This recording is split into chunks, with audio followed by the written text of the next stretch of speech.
Hello বন্ধুরা, আজকের গল্পের ঝুলিতে রয়েছে সেরা ভূতের গল্প সুন্দরবনের ভয়ঙ্কর। গল্পটি শোনার আগে আপনাদের কাছে প্রশ্নটি হলো, সুন্দরবন নামকরণটি সুন্দরবনের কোন গাছ থেকে এসছে? অপশান এ সুন্দরী, অপশান বি গরান। উত্তরটি অবশ্যই কমেন্ট করে জানাবেন। আষাঢ় মাসের মাঝামাঝি হতে চলল, তবু এবার খুব একটা বৃষ্টি হচ্ছে না। আমি আমাদের ছাদের ঘরে বসে বাইরের আকাশ দেখছিলাম। এমন সময় সিঁড়িতে দুপদাপ শব্দ শুনে পিছন ফিরে তাকালাম। দেখি পুহুল ঘরে ঢুকেছে। সে হাজির হয়ে বলল, ঝটপট চল, অরণ্য দাদু এসেছেন, তোকে ডাকতে বলল আমায়। অরণ্য দাদু আসলে পটায়ের দাদু। পেশায় ছিলেন একজন ফরেস্ট রেঞ্জার। দীর্ঘ চাকরি জীবনে ঘুরেছেন অনেক জায়গায়। মাস চারেক পর পর আসেন পটাইদের বাড়ি, আর তখন আমাদের দারুণ দারুণ গল্প বলে শোনান। এর আগে যখন এসেছিলেন তখন সমুদ্রগড়ের এক জমিদার বাড়ির দারুণ এক ভৌতিক অভিজ্ঞতা আমাদের শুনিয়েছিলেন। পটাইদের বাড়ি পৌঁছাতে না পৌঁছাতেই বড় বড় ফোঁটায় বৃষ্টি নেমে এলো। বাড়ির সামনের বারান্দাটায় ইতিমধ্যেই বাকিরা এসে উপস্থিত হয়েছে। স্বজনে খুব খেতে ভালোবাসে এবং যথারীতি একটা চিপসের প্যাকেট থেকে চিপস বার করে খেতে লাগলো। একটা চেয়ার আছে যেটায় জাদু বসবেন। আমি আর পুহুল দুজনেই বসার সাথেই কফির কাপ হাতে নিয়ে অরণ্য দাদু এসে বললেন। বসার পর আমাদের দিকে তাকিয়ে বললেন, তারপর খবর কি সবার? পড়াশোনা কেমন চলছে? ভালো চলছে দাদু। বাহ বাহ, বেশ। তারপর স্বজনে, তুই কি নতুন কোনো খাবার খেলি নাকি পুরনোগুলোই জাবর কাটছিস? স্বজনে চিপস চিবোতে চিবোতেই বলল, আমি কি গরু যে জাবর কাটবো? পটা এই সময় পিছন থেকে কিছু একটা বলে স্বজনকে রাগিয়ে দেওয়ার তাল করছিল, কিন্তু আমরা ওকে মানা করলাম। অরণ্য দাদু কফির কাপে চুমুক দিয়ে বললেন, চল তাহলে তোদের আজ একটা গল্প শোনায়। তখন আমার পোস্টিং ছিল সুন্দরবনে। চামটাই আমার অফিস। জানিস তো, আমাদের ভারতবর্ষের সুন্দরবনের মতো সুন্দর জিনিস আর একটাও নেই।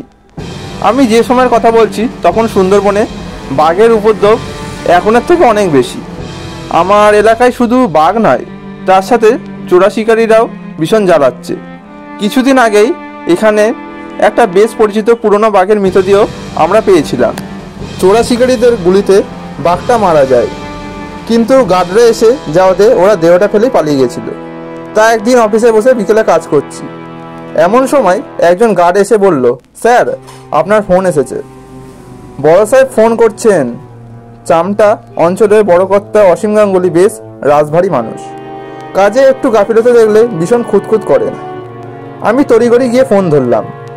ফোনে বড় সাহেব আমাকে জানালেন যে দলটা সেদিন ওই বাঘটাকে মেরেছিল, চর মারফত খবর এসেছে তারা আজ তেঁতুল পাখির চরে থাকবে সবাই।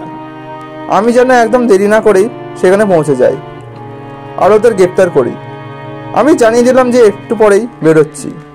দাদু এই পর্যন্ত বললেন এবং সঙ্গে সঙ্গেই একটা কান ফাটানো আওয়াজ করে বাস পড়লো কাছেই কোথাও, আর পটাইদের CFL এর লাইটটা দপ করে নেমে গেল। লোডশেডিং, মেঘের জন্য অনেক তাড়াতাড়ি অন্ধকার নেমে এসেছে আজকে। কিছুক্ষণের মধ্যেই পটাই দিদি এসে একটা বড় বাটিতে করে মুড়ি মাখার একটা দেওয়ালগিরি রেখে গেলেন।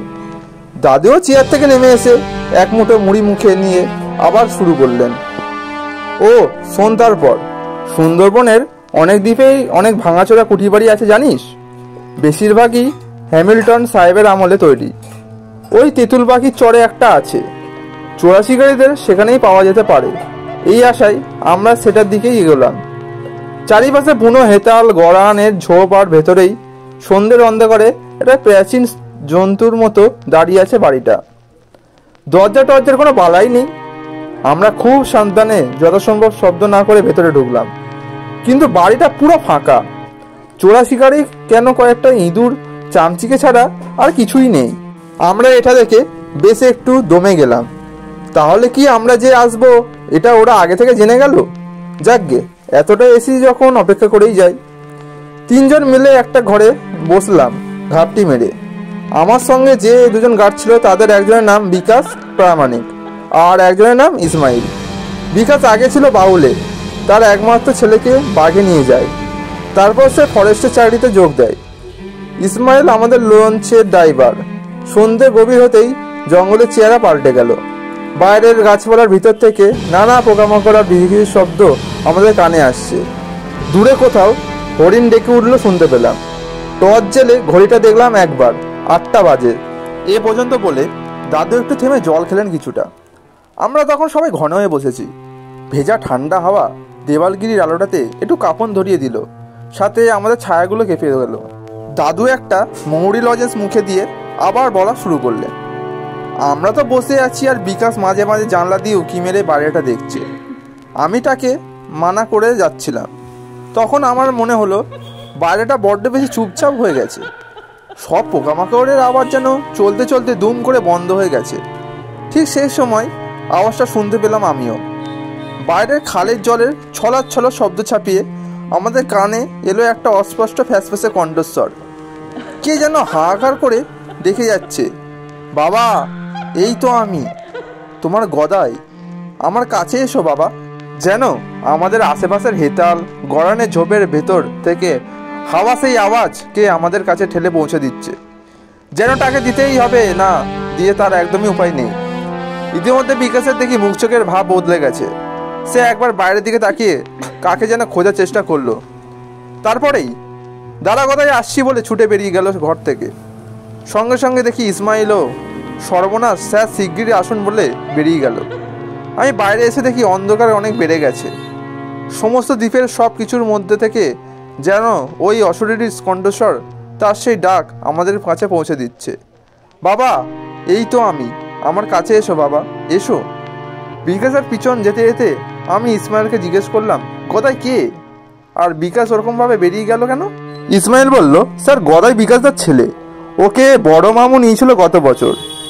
এই বেগো ভূত স্যার, তাড়াতাড়ি চলেন, নইলে বিকাশদারে বাঁচানো যাইব না। কথাটা শুনে আমার সমস্ত শরীর বেয়ে যেন একটা আতঙ্কের স্বর নেমে এলো। যাকে বাঘে মেরে ফেলেছে সেই ছেলে আবার ডাকে কি করে? বিকাশ দৌড়েছিল কুঠিবাড়ির পিছন দিকটায়। এই দিকে জঙ্গল বেশ গভীর।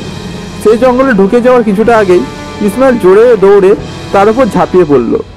আমি তাদের কাছে যাওয়ার মধ্যেই ইসমাইল বিকাশকে মাটিতে ফেলে তার উপর চড়ে বসেছে আর বিকাশ ছটপট করছে। আমি বিকাশকে জিজ্ঞেস করতে যাব, এই সময় আমার চোখে পড়লো সোয়াসুজি। আমরা যে জায়গাটা দাঁড়িয়েছিলাম সেখান থেকে একটু দূরেই গভীর জঙ্গলের শুরু। জায়গাটায় অনেক ঝোপঝাড় আর পুরো হাঁকুচ অন্ধকার। সেদিকে চোখ পড়তেই আমার সমস্ত শরীর যেন আতঙ্কে হিম হয়ে গেল। ওই অন্ধকারের মধ্যেও স্পষ্ট দেখলাম একটা সুন্দরী গাছের নিচে যেন একটা অন্ধকার জমাট বেঁধে আছে।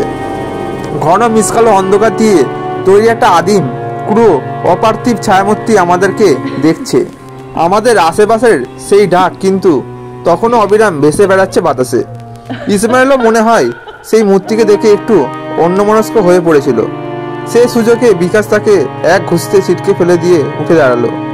আমি তখন নড়তেই পারছি না, পা দুটোকে অসম্ভব ভারী মনে হচ্ছে, যেন এ আমার নিজের পা নয়। আমার ইচ্ছেতে এ কিছুতেই নড়বে না। বিকাশের আর হাতখানেক মতো বাকি মূর্তিটার কাছে পৌঁছাতে।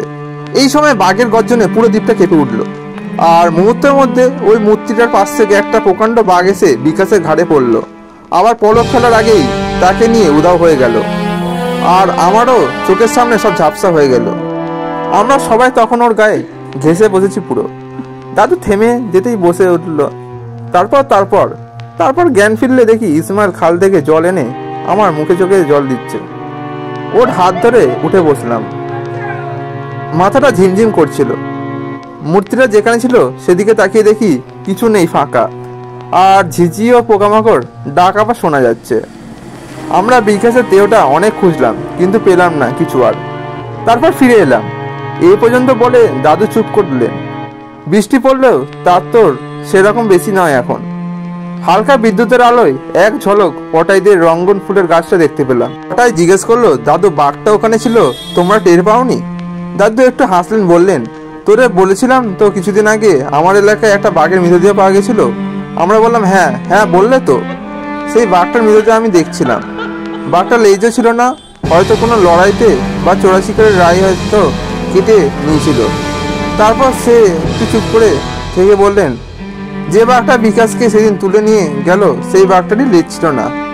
দাদুর কথা শেষ হতে না হতেই আবার জোরে বিদ্যুৎ চমকে উঠল, আর কোথা থেকে জানি দমকা একটা হাওয়া এসে নিভে দিয়ে গেল দেওয়ালগিরিটা। বন্ধুরা, গল্পটা কেমন লেগেছে অবশ্যই কমেন্ট করে জানাবেন। দেখা হচ্ছে পরবর্তী ভিডিওতে। Good bye.